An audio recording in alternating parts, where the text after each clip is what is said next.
What you've just heard is one of the many deaths from the monkey, the new major motion picture from Osgood Perkins, Stephen King, and James Wan. Experience it in theaters everywhere this Friday, because everybody dies, and that's life. Let's have some fun. At T-Mobile, our critical mission is providing unparalleled 5G coverage for when connectivity is mission critical. Introducing T-Priority, America's best 5G network experience for first responders, even in times of congestion. More capacity, faster speeds, better coverage. T-Priority from T-Mobile, built for tomorrow's emergencies, ready today. Discover more at t-priority.com. For qualifying organizations on eligible rate plans, coverage not available in some areas and may be impacted by emergencies. Hey everyone, and welcome back to Big Mad True Crime, where we get big mad over true crime. I'm your host, Heather Ashley, and today's case turned into something much bigger than I anticipated. Today, I want to tell you the story of one of the dozens and dozens of young, healthy, and happy young men who seem to vanish from crowded bars only to be found the exact same way. Small talk is about as stupid as having to pay for eyesight, so let's dive in.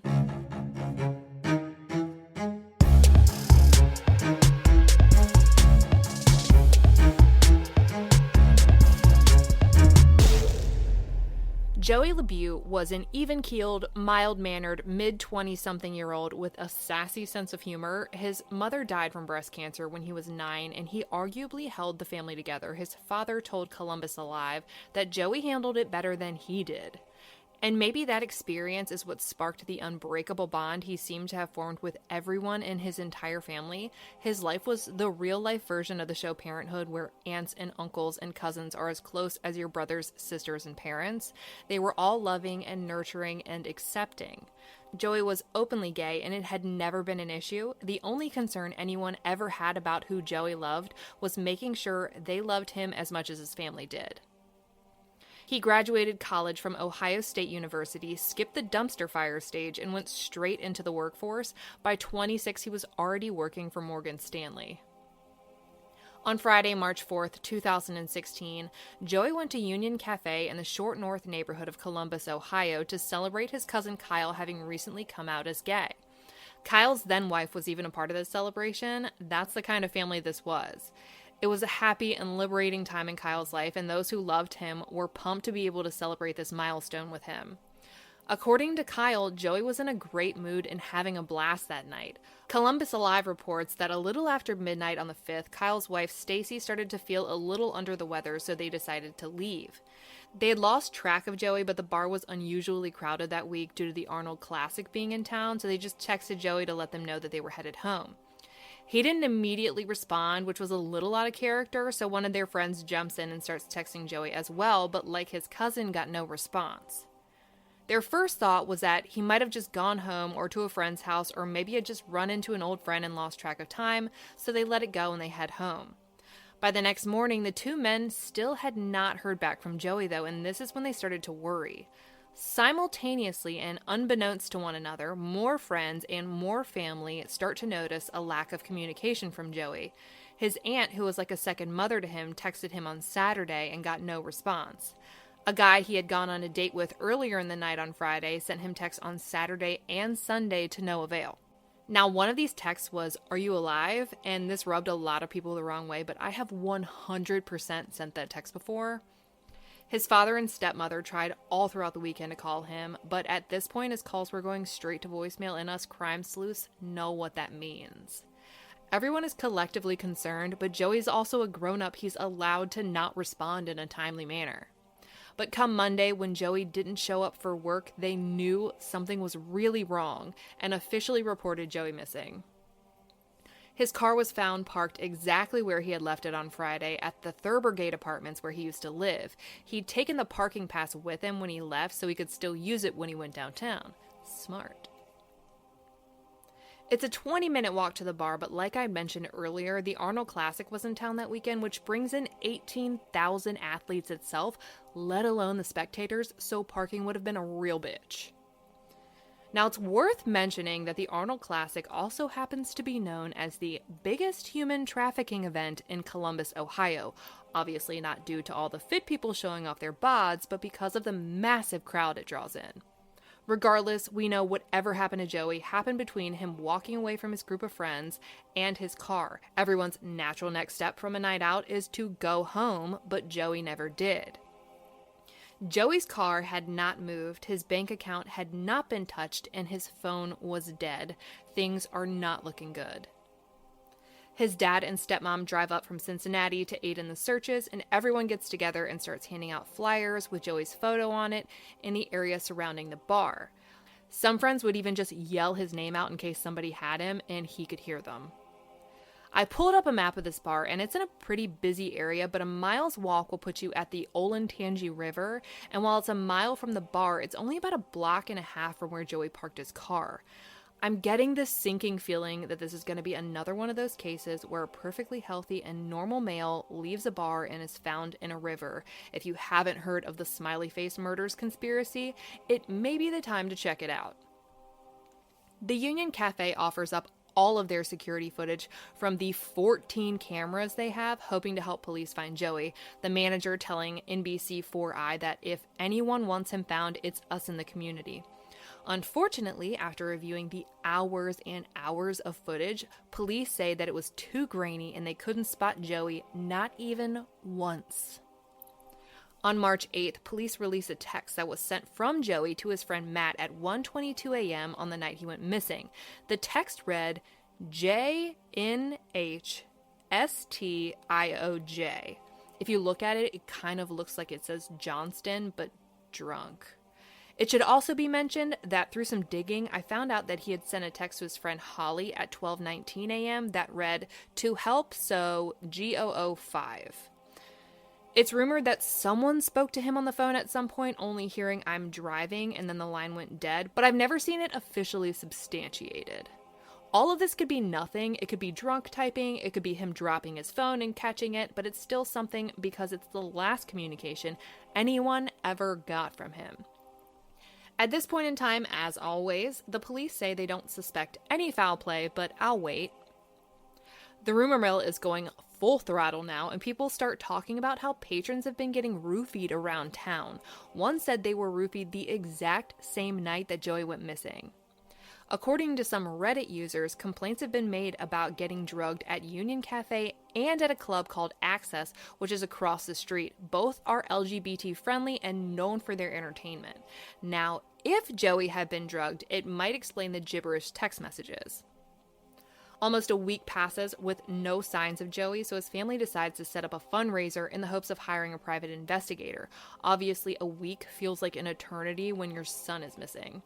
According to NBC4i, they raised over $10,000 on the first day alone. On March 12th, the community rallied together again to search for Joey. They're instructed to look but not touch and to keep animals and children at home. Items to keep an eye out for are his wallet, cell phone, the white flannel shirt and gray undershirt he was wearing, along with his light-washed jeans. Almost 200 people volunteer their weekend, being split up into different search areas in pairs. That evening, News 6 in Columbus reports that police are following up on some areas of interest, so it sounds like something might have come from that day's search, but they don't specify what it might be. On March 18th, a member of Web Sleuths made an account on a dating app to see if Joey was on there, and he was. I believe he's now been seen on Grindr, Tinder, and Scruff.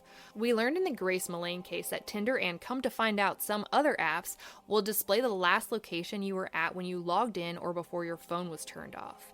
It marked Joey as 5 miles away from where she was, and while that's a 5-mile radius, she was 5 miles from Union Cafe, which means that Joey might have been using that app at some point while he was there that night. Another user using the same app remembers seeing him online around midnight, and if 2 people can find him there, other people could have stumbled across his profile, noticed he was nearby, and sought him out. Did it happen? We don't know yet, but it's certainly possible.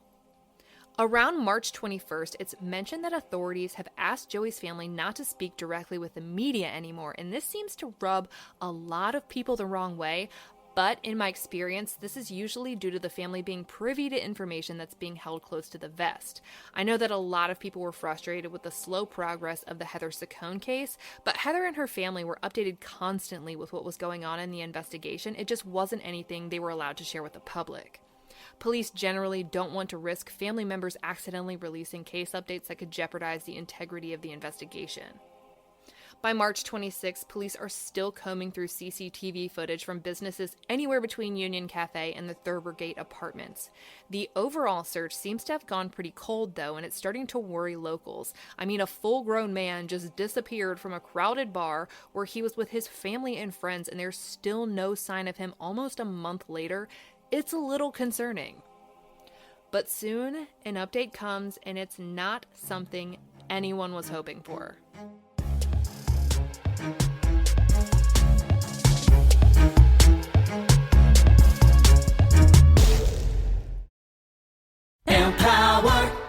Claire is practicing her breathing for her upcoming yoga retreat in Bali. Has she ever done yoga before? No. But Claire worked with Empower on her savings and investment strategy. She got good at money, so she can be a little bad. Empower. Invest well, live a little. Join our 19 million customers today at empower.com. Past performance is not indicative of future returns. Investing involves risks. You may lose money. Advisory services are provided for a fee by Empower Advisor Group, LLC, EAG, a registered investment advisor with the Securities and Exchange Commission. Om Namaste.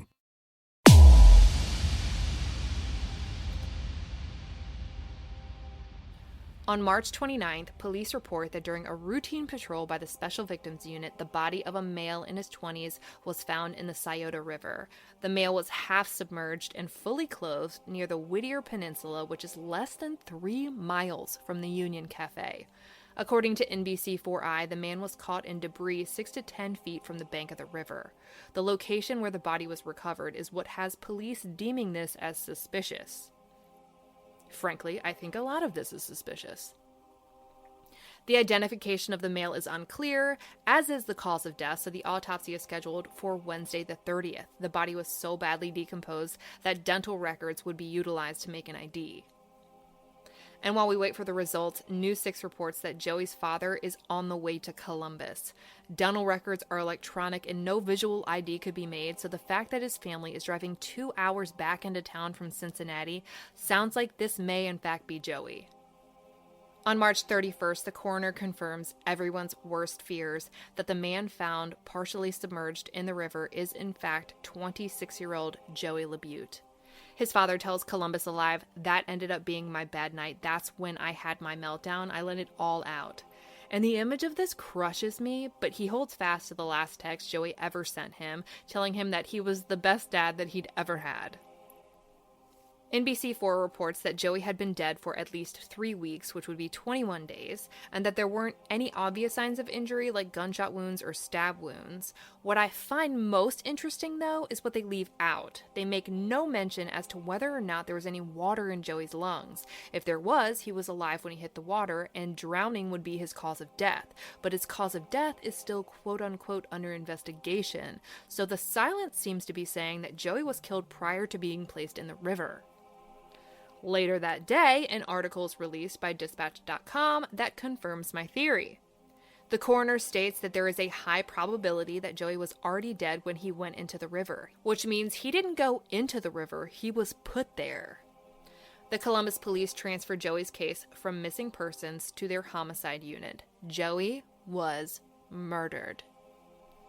Now we wait for the toxicology reports to see what it was that might have killed him. Decomposition makes physical cause of death harder to determine the more advanced it gets, so toxicology reports will be vital in figuring out what exactly happened that night. And while we wait to hear more on that, let's do a little river math.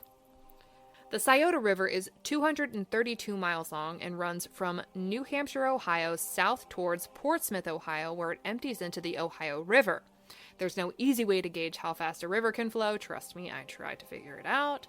But hypertextbook.com says that it generally varies from 0 to 7 miles per hour, so let's just be generous and hit it right in the middle with a 4 miles an hour. If Joey was in the river for 24 days drifting at 4 miles an hour, that's 576 hours. Multiply that by 4 miles per hour and you get 2,304 miles. If he was only drifting 1 mile an hour, he would still wind up in the Ohio River by day 24, but he wasn't. He was found less than 3 miles from where he was last seen.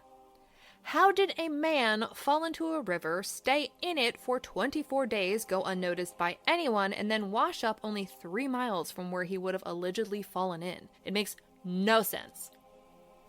On April 5th, after raising over $15,000 to hire a private investigator, Joey's family refunds everyone's money and thanks them for their support. They decide against any investigation outside of what the police department is doing.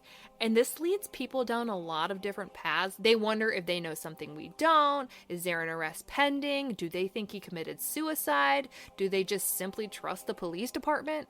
We can cut out suicide because according to Columbus Alive, that was ruled out really early on, but everything else no one really knows, but it's definitely abrupt. The public is so invested in Joey's case that anything that smells a little off becomes a theory. On April 15th, WBNS comes forward with the first real update since Joey's body was recovered. They note that despite earlier reports of having no footage of Joey at all on the morning of March 5th, they have a handful of surveillance videos that show Joey inside and leaving Union Cafe. In fact, a camera inside the cafe shows him going to the bathroom before calmly walking outside.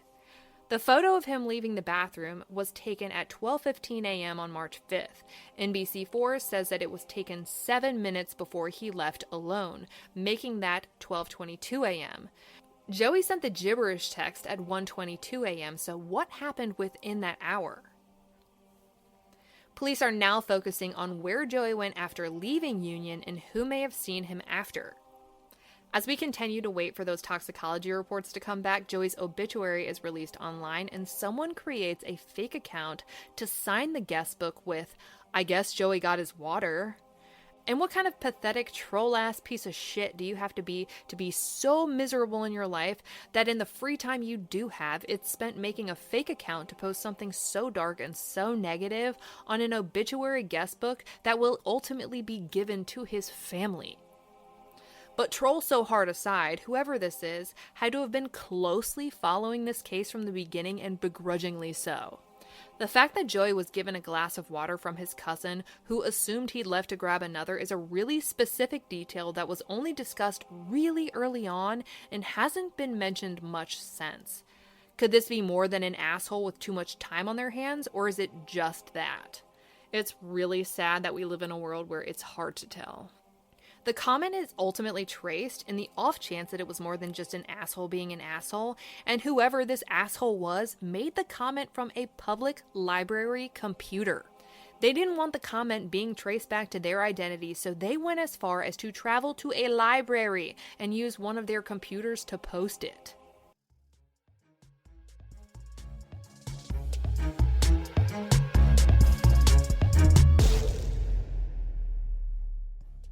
Are you a forward thinker? Then you need an HR and finance platform that thinks like you do.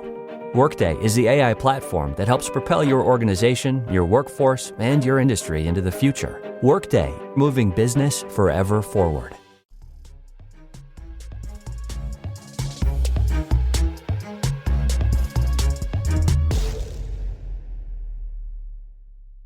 On May 2nd, the final medical examiner's report is released, which means toxicology is back. The only thing found in Joey's system was ethanol, which is alcohol. Many of you know by now that ethanol raises in concentration throughout the decomposition process, so it may mean that he was drunk or had been drinking before he died, but it also may not. Many jump to the conclusion that Joey must have died from alcohol poisoning, but his post-mortem BAC was only 0.15. Prior to decomposition, it likely would have been lower. Even if he was a 0.15 when he died, he would have just been super drunk, not dying drunk. But more importantly than any of that, alcohol was the only substance found in his system, besides caffeine if we even want to count that. No drugs, nothing else. Unfortunately, drugs like GHB or roofies process out of the body within a pretty short window of time, so if Joey was roofied, we will never know.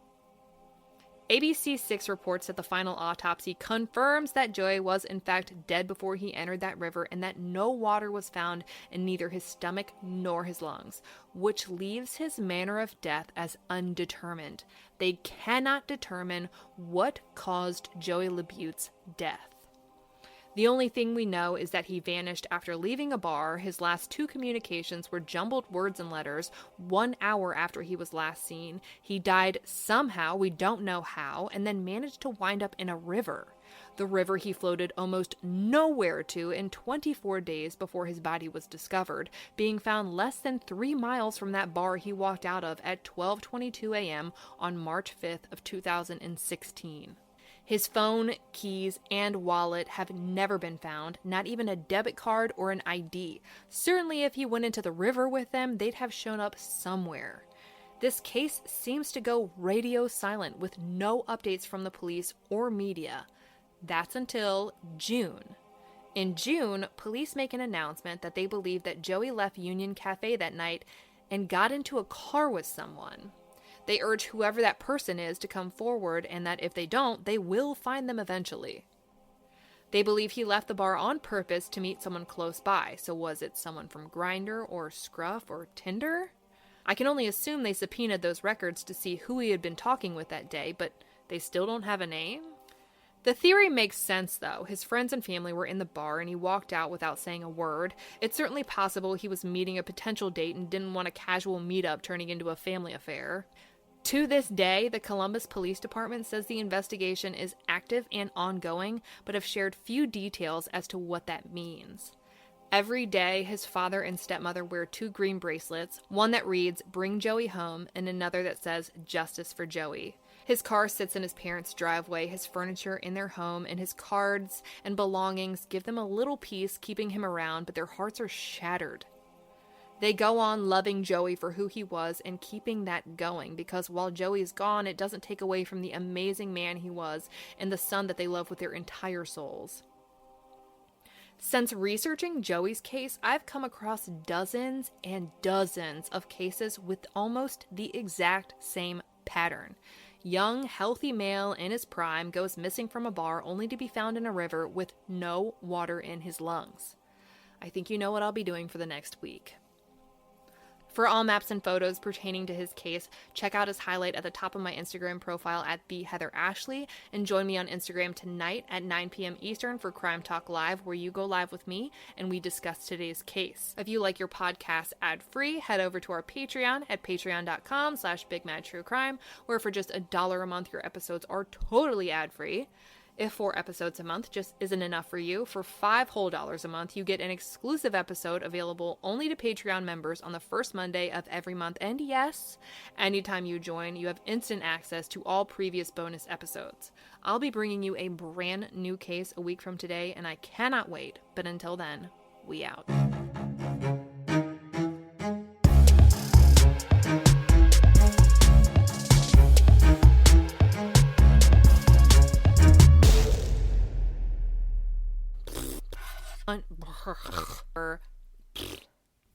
Let's wait for your loud ass truck to back into the driveway. It's so loud. Please park quicker. Turn your truck off. Oh my gosh. Take your time.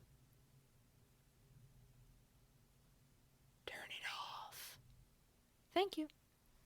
Oh my gosh. Please, come up the steps louder. Fuck my life. Get inside.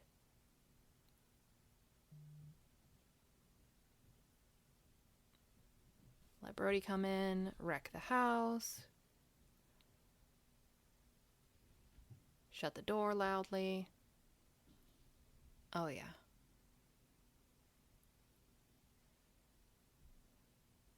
Okay. Regardless, we now... I out 4. R. Nope. Sayota. Sayota. Sayota. Sayota. Columbus police right now are investigating after a body was found along the Scioto River this afternoon. Scioto. Oh my gosh, Tom Hanks has coronavirus. Nemo has coronavirus. Wilson. Woody has coronavirus. He does a lot of cartoons. Those toys better be careful. 232. I can't write. Oh, no, I did write it right. Fuck. Joey said... My mouth is so spitty. I'm going to do that again in case I read things weird. Don't put the burps in there. I don't like that. Instagram.